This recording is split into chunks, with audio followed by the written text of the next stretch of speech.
Hey guys, what is up? It's Dusty here, and welcome back to another crypto video. Damn! I am happy again today, but I want to know from you guys, what country are you watching this video from? And make sure you just put something in the comment section down below, because that way you can enter into our $100 crypto giveaway.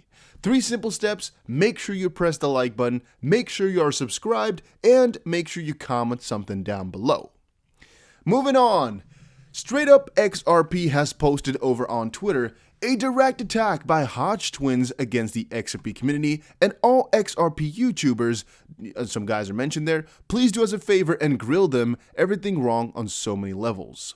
And now, I don't want to show you guys the video itself because it's just kind of worthless, but basically, the point I'm trying to make here is I really think people are not necessarily being paid to shit talk XRP, but they're really coming together to hate on a project. And I think there's 2 things wrong. One, if you're really a member of the crypto community, why push some projects down like that if they're not necessarily bad by any of your reasons? And that brings me to point number 2.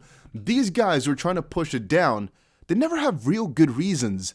In the sense that, why would XRP be bad? Nobody can really give the answer to. They're always saying, Ripple has so much XRP. Huh. Is that bad though? Aren't there so many other big crypto projects? And I'm like doing my fingers with like the bunny ears. Aren't there so many other crypto projects that actually have a lot in the foundation? Ethereum has a foundation, Cardano has a foundation, almost any crypto that has a foundation. It just depends on how they use the funds. And as of this point, if they make the argument of, hey, maybe Ripple misrepresented what exactly they do with the money, they should have labeled it differently, yada yada. Okay, you can make a point because that's again a point of discussion which Ripple is having with the SEC. But just blatantly saying it's stupid and these guys are all idiots or something like that, that's just weird. And he's basically saying that we, as YouTubers, which I don't consider myself, but alright, are getting paid by Ripple to talk about it. Again, I already commented, I wish, if that were to be the case, I would be very happy, but unfortunately, Ripple has never responded to anything. No, I've never sent them anything like that, but they never send me anything. Ripple, I've never talked to a Ripple employee, except for once, David Schwartz, directly. I've never, hopefully at one point or another, but as of this point, no. And even then, would it be bad? That's again something you can consider for yourself. I would think if a crypto project were to actually incentivize content creators to build a community or to report news of their project and incentivize that to build better community, would it be a bad thing? I don't think so, because it actually would help our ecosystem if you have people talk about it every day and you get topics, talked about. However, are they doing it? I do not know, but at least they skipped me, just so you know that. Moving on though, I also saw Crypto Knowledge here post a interesting tweet. XRP is about to take a massive dump in my opinion. What do you think? And it's basically the XRP chart turned around. So I was at first thinking about it. I was like, man, what is this analysis based upon? What is he doing right here? And then I looked at it and look at the prices, right? Here is $0.00008 per XRP, and here is $100 per XRP. So it would be pretty damn funny, right? It's a dump to the north. How ironic that sounds. But yes, that's exactly what he's talking about here. I find it just interesting, right? Just something fun in the community. Then Digital Assets Daily posted, SEC acknowledges XRP's use as a fuel for cross-border payments, says Ripple General Counsel. And this article, plus the article that I already had here, which talks about Ripple Way's move to London over XRP security status, to me once more confirmed that I really think this has all been planned from the start. That Ripple and the SEC sat around the table and talked about it to get proper regulation in the US. Ripple is fighting basically for innovation. They want to be able to innovate, and the SEC as of this point is stopping it. I do firmly believe XRP would have been at $1.50, $2 by now if the SEC hadn't stepped in. But also I do think that if XRP finally gets their go ahead, it can actually move on the same way that Ethereum and Bitcoin have been moving, which we'll talk about a little bit later today though, because I do think XRP might follow up with those moves eventually if they get that go ahead. But again, all the world knows already that XRP is not a security, it's only in the US. So all that we're talking about here, it could just all be an elaborate scheme to get XRP lower. Because think about it, guys, there's so many people hating on it. There's so many different theories of people just bashing it in. And what for, right? What for? XRP really has a lot of use. We all know it. We all see it with our own eyes. Ripple CTO has also presented stablecoin issuance feature on XRP Ledger. XRP is not worse than XLM like some people have been saying. There's actually not that many crypto I can think of now that have the same capabilities as XRP. You might say Ethereum, good point. However, through Flare now, XRP and Ethereum can also be united. Just think about that. Everything can be done on XRP. It's really starting to tick in my head though. Flare is just kind of the missing piece for the whole smart contract realm and DeFi basically that we were missing, but that's again added now. So, The issued currencies function of the XRP ledger allows financial institutions to create and operate stablecoins. XRP can be used as a bridge between stablecoin issuers and payment networks. And one cool part, maybe even two cool parts, is first of all, Swartz argues that the decision by the U.S. Office of the Control of the Currency to allow transactions to be settled in a public blockchain presents both challenges and opportunities, basically in the sense that XRP can have stablecoins hosted on them, which are now quote-unquote allowed, at least to some degree, which is very nice, very important, very big. On a different end, it's also the fact, in my opinion, that the whole CBDC realm could, theoretically speaking, be made on top of XRP. And with XRP also being the bridge, it's basically the everything, right? If everything is on XRP and it's also the bridge, it would kind of encompass it all. Now, one thing David says here is, the next step is to create a wallet that will hold the issuer's funds. You could actually read this whole thing here. It's actually really interesting, but all right. Will hold the issuer's funds and submit the stablecoin creation transaction on the XRP ledger. In this way, the entity will have access to this account, credentials to proceed to configure the stablecoin according to its needs and requirements. Swartz added, issued currencies makes this process very straightforward, stable, and highly secure to significantly lower business risks. Issuing a stablecoin is done through a simple on-ledger transaction that creates stablecoins as the issuing bank receives deposits to them back to them. And XRP as a neutral asset for stablecoin issuers, it could also just be the middleman. It doesn't have to be everything, but it could be, and that's the cool part about it, right? In conjunction with the issued currencies function, the XRP Ledger platform offers a decentralized exchange. The DEX facilitates the exchanges between assets issued over the network, including its native asset XRP. And I'm so amazed reading all of this, guys. It's so amazing. If you just consider it. Again, what can all be done through XRP? I don't know why they're hating on it, though. Think about it. It has everything. Why are people so extremely negative? Do you ever see people being so extremely negative about Ethereum? No, even though the gas fees are extreme, or because Bitcoin is proof of work. I mean, there's a couple people like Peter Schiff and just the gold maxis, basically.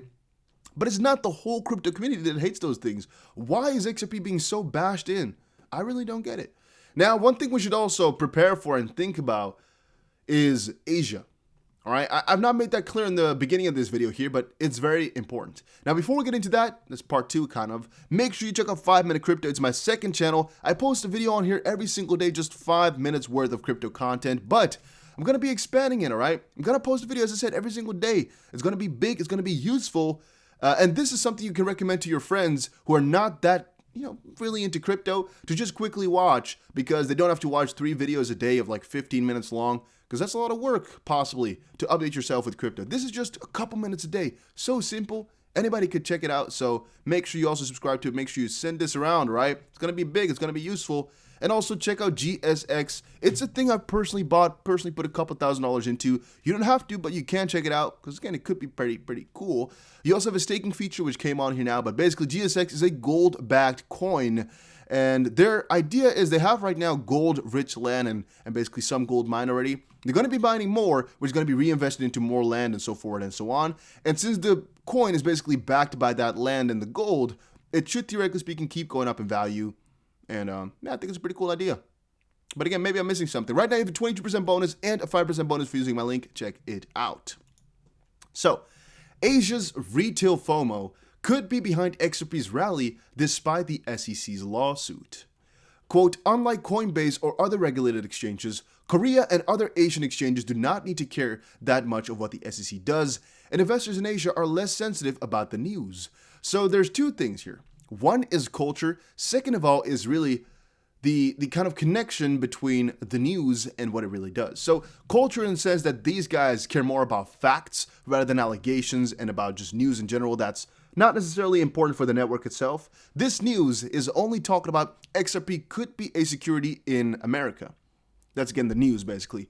So over there, and even here in Europe, I would say, A lot of people don't really care about that because I'm going to always be able to trade XRP because I'm not from the US. So it's not going to matter to me. It's only going to matter to people who it really encompasses, right? So US citizens. However, again, it also depends on whether you want to evaluate something on allegations or really facts. In this case here, all they're doing is just talk about them. So talk about basically the XRP in a negative narrative and talk about them in a bad way. But it's not like it's really proven, which is going to happen in a couple of months. And they can react to those types of news, but not news which are allegations. Asian traders might be helping XRP growth in fear of missing out. And another one I had about XLM, but I kind of lost that one somewhere. A little bit later, I want to also talk a little bit more about these Korean exchanges and what they're doing right now for XRP and what they could be bringing up really soon, because there's a couple important things you really need to understand about this whole ordeal. But again, another proof that they're just trying to really destroy XRP for some reason. Analyst makes bullish call for Grayscale to list Chainlink following XRP's removal. Maybe it's just an elaborate scheme to push XRP out of the system. Because think about this. They pushed XRP out, Grayscale. They did. All right, not a big issue. But there's already guys just claiming, oh, so what coin is going to get listed by Grayscale? Oh, let's look it up. Let's look it up. Let's see what's going to get listed. They're just kind of hunting it. They're like in the back just, sitting like they're like freaking hungry hyenas or dogs. They're trying to really push it out of the system, and I don't understand it. I don't know. I really don't grasp it. I don't get it. If you guys really understand why XRP is quote-unquote bad, put it in the comment section, because I just cannot see it. But maybe I'm just too involved with the project, right? Again, I'm not talking here about how much money you should invest. I'm not talking about whether or not it's a good investment, basically. I'm just talking about why would XRP really be bad?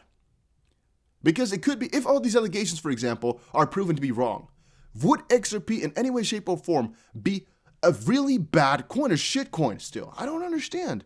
Can you say it's not the best investment? Yeah, sure. Can you say Ethereum will outperform? Okay.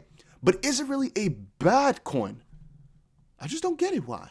Again, if it's proven to be a security, I get it. All right, different story. But if it isn't, just let me know that. I've been thinking about this for a good while, but I cannot get over it. And also, guys, whilst this all is happening, whilst we're all thinking about all this surrounding XRP, the crypto space is evolving and more banks and stuff will be getting into it. And the thing is, I think if proper regulation were to come in, all this would be XRP in headlines. Why? Well, think about this. Morgan Stanley boosts over 10% stake in Bitcoin backer MicroStrategy. Why are they doing that? Well, it's basically because they most likely, in my opinion, cannot get their hands on something that really involves banks. If XRP's main mission, which it is, was really to help out banks and make their costs cheaper, don't you think a bank like Morgan Stanley, or maybe I should say a financial institution like Morgan Stanley, would actually want to involve themselves with Ripple all the way? Because if XRP can help them out, and they're involved with Ripple, they don't have to make their own coin because they're involved with the whole project above there. But again, that's just loose thinking. I'm just thinking, I'm putting up what I'm thinking about. What do you guys think about that, though? I think it all makes sense, but maybe I'm just, again, skewed. So let me know. If I'm being, dumb, always let me know, guys, because I think it all makes a lot of sense why they're just trying to push XRP down. It's either to get in or because they just want to make sure the clarity is there. But there's a couple of parties who are trying to remove XRP from this space, which is either because they don't want the financial system to be just completely broken, because they're afraid, or something along those lines. It's so obvious. Are Bitcoin miners bullish? BTC miner face biggest difficulty bump in 3 months. I don't know why I had this one in here. This is mostly stuff I cover on 5-Minute Crypto. Just those real crypto generic updates, basically. But in this case here, again, the adoption is going on. In a couple of months here, most likely graphics cards will be impossible to come by. So if you want a gaming PC, better make sure you get it right now. But it's a crazy time. It's definitely a crazy time, and it's only going to be getting crazier, at least in my opinion. What do you guys think about the space right now? Do you think it's matured? Do you think XRP will get its regulatory clarity? Do you think it's all part of the plan, or do you think it's all coincidence? Let me know in the comments section down below. Hopefully you enjoyed it. If you did, make sure you press the like button and subscribe, and I will definitely see you guys again in another crypto video. Take care, everybody.